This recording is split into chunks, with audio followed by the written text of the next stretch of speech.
दर्शकवृन्द नमस्कार।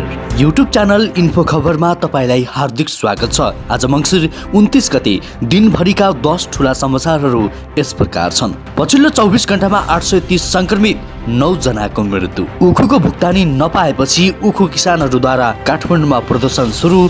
नयाँ चालक अनुमति पत्र अझै 2 महिना नखुल्ने। प्रधानमन्त्री ओलीको भारत भ्रमणका लागि छलफल सुरु। 9 महिनापछि काठमाडौँ दिल्ली उडान हुँदै। भन्सार छली गरेर ल्याएका 1,62,000 को कपडा बरामद।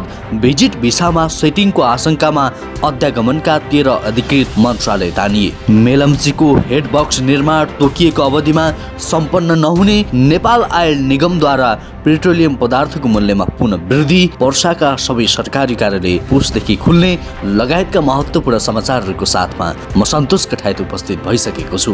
पुरा भिडियो हेर्नुहोला। दर्शकवृन्द, सुरुमा कोरोना अपडेट। नेपालमा आज 830 जना नयाँ संक्रमित थपिएका छन्। 5181 जनामा गरिएको परीक्षणमा 30 संक्रमितहरू फेला परेका हुन्। आज उपत्यकामा मात्रै 348 जना संक्रमित थपिएका छन्। यो सँगै कुल संक्रमितको संख्या 2,48,423 पुगेको मन्त्रालयका प्रवक्ता डाक्टर जागेश्वर गौतमले जानकारी दिए। त्यसैगरी आज थप 1500 जना निको भएर घर फर्किसकेका छन्।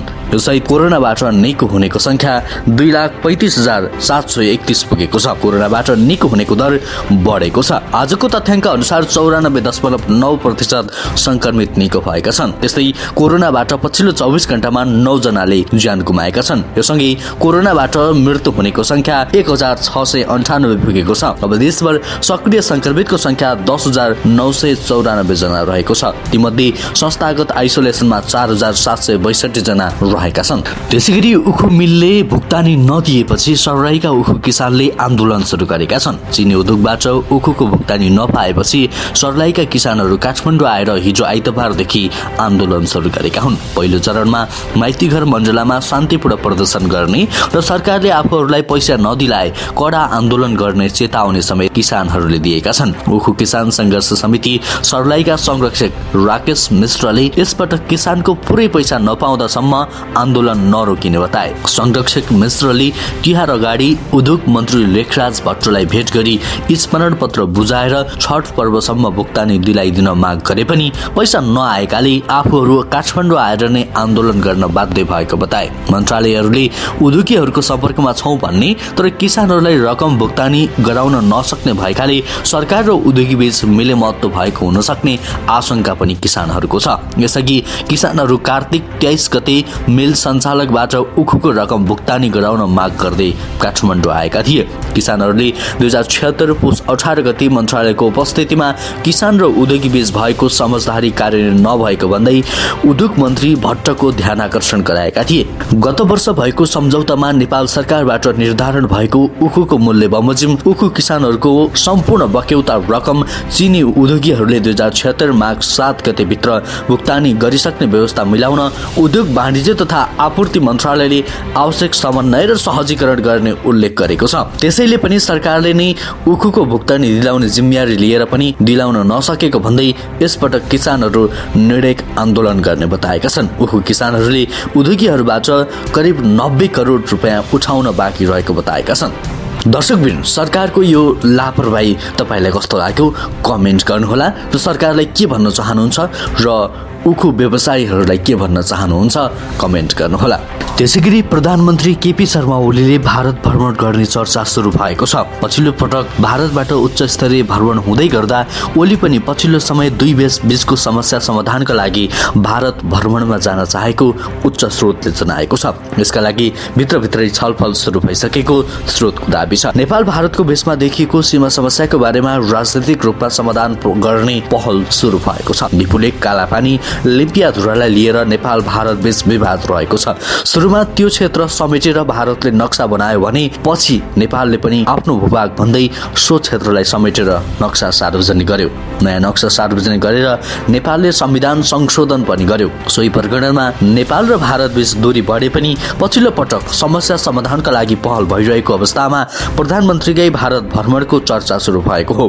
प्रधानमन्त्री ओली यसअघि दोस्रो पटक प्रधानमन्त्री भएसँगै 2014 2069 चैतमा भारत भ्रमणमा गएका थिए। भारतको तर्फबाट भएको उच्च स्तरीय भ्रमणले दुई देशको सम्बन्ध सुधारको तर्क गएको विश्वास गरिएको छ।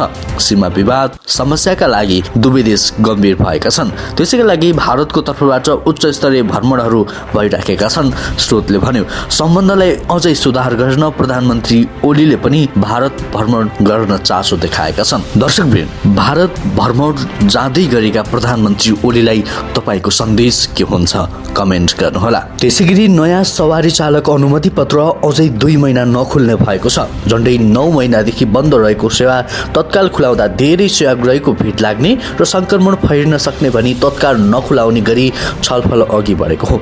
भौतिक पूर्वाधार तथा यातायात मन्त्रालयको यातायात व्यवस्था विभागले प्रदेश सरकारको भौतिक पूर्वाधार मन्त्रालयसँगको छलफलमा तत्काल खुलाउन नहुने भनी अझै केही महिना रोक्ने गरी योजना बनाएको विभागका प्रवक्ता डाक्टर लोकनाथ भुसालले बताए। उनका अनुसार पुष र माघ महिनाभर अनुमति पत्र खुला नगर्ने योजना बनाइएको छ। उनले भने त्यसपछिको अवस्था हेरेर निर्णय गरिनेछ।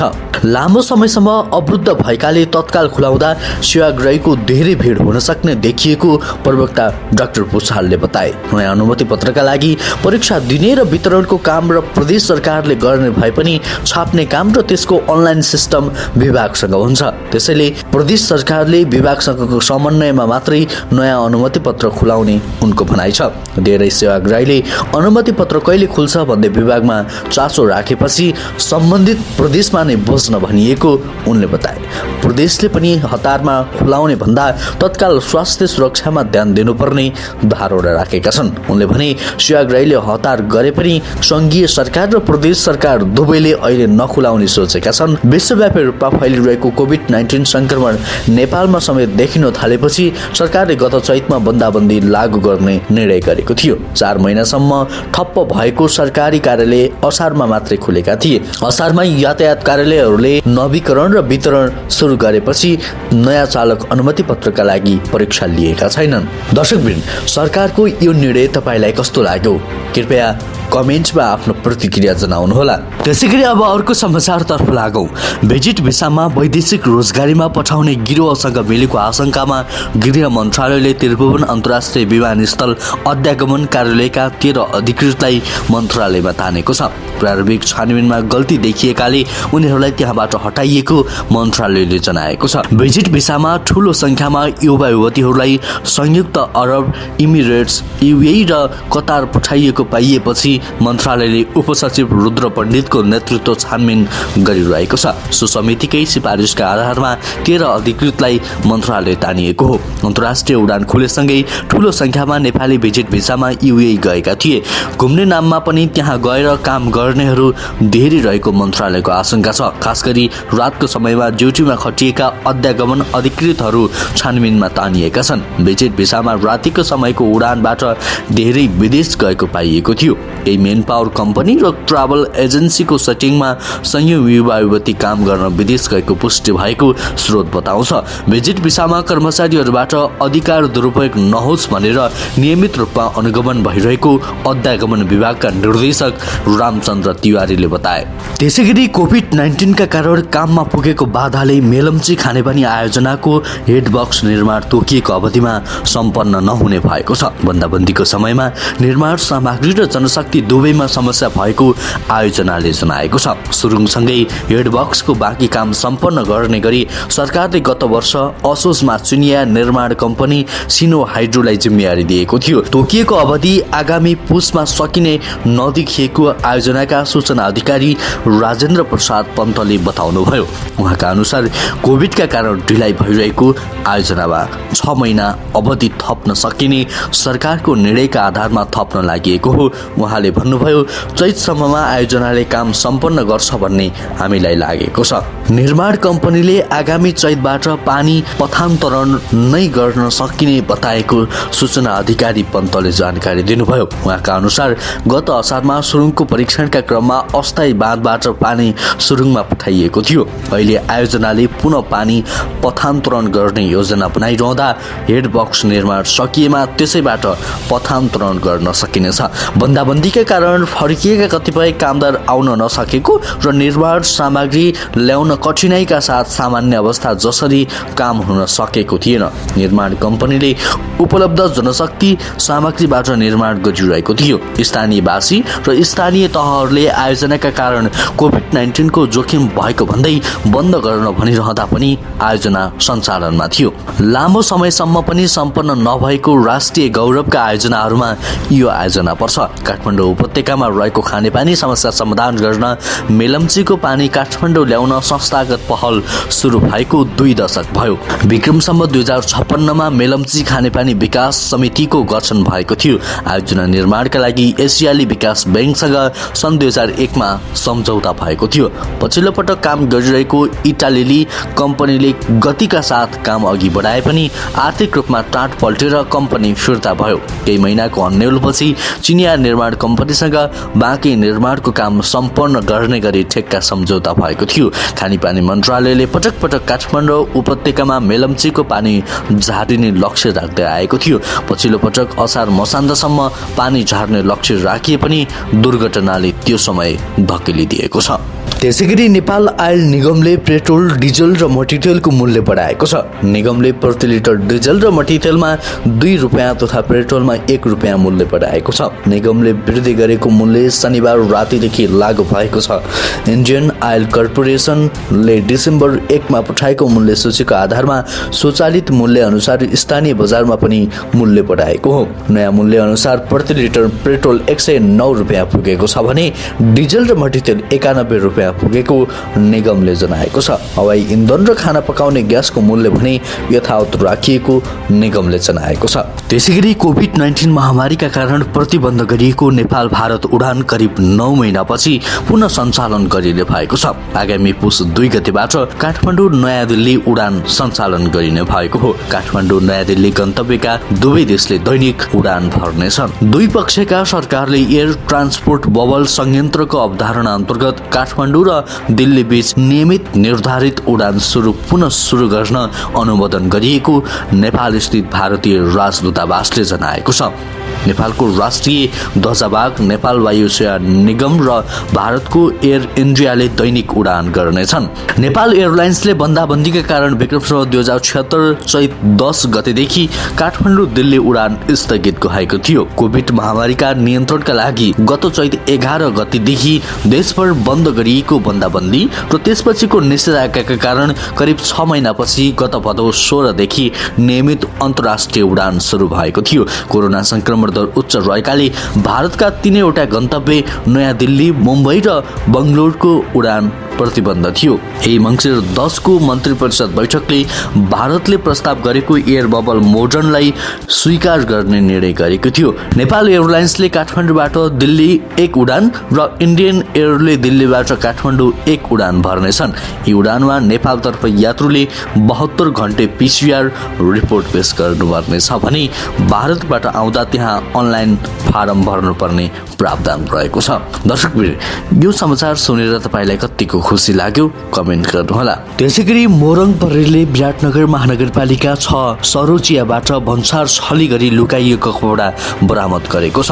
भारतबाट तस्करी गरेर ल्याउँदै गरेको आसिफ खानले घरमा भण्डारण गरेर राखेको अवस्थामा 1,62,000 रुपियाँ बराबरको कपडा बरामद गरिएको मोरङ प्रहरीका प्रवक्ता DSP मानबहादुर राईले जानकारी दिनुभयो। कपडा तस्करमा संलग्न खानलाई शनिबार नै प्रहरीले नियन्त्रणमा लिइसकेको छ। प्रहरीले 240 पिस स्वेटर, 84 पिस सरवार र 15 पिस कुर्ता सहित अवैध कपडा बरामद गरेको हो। DSP राईका अनुसार बरामद गरिएको कपडा सहित पक्राउ परेका खानलाई आवश्यक कारबाहीका लागि आइतबार विराटनगर भन्सार कार्यालयमा बुझाइने जानकारी दिएको छ। मोरङ प्रहरीले पछिल्लो समय अवैध रूपमा भन्सार छली गरेर ल्याइएका कपडा लगायतका सामान नियन्त्रण गर्ने क्रमलाई तीव्र दिएको छ।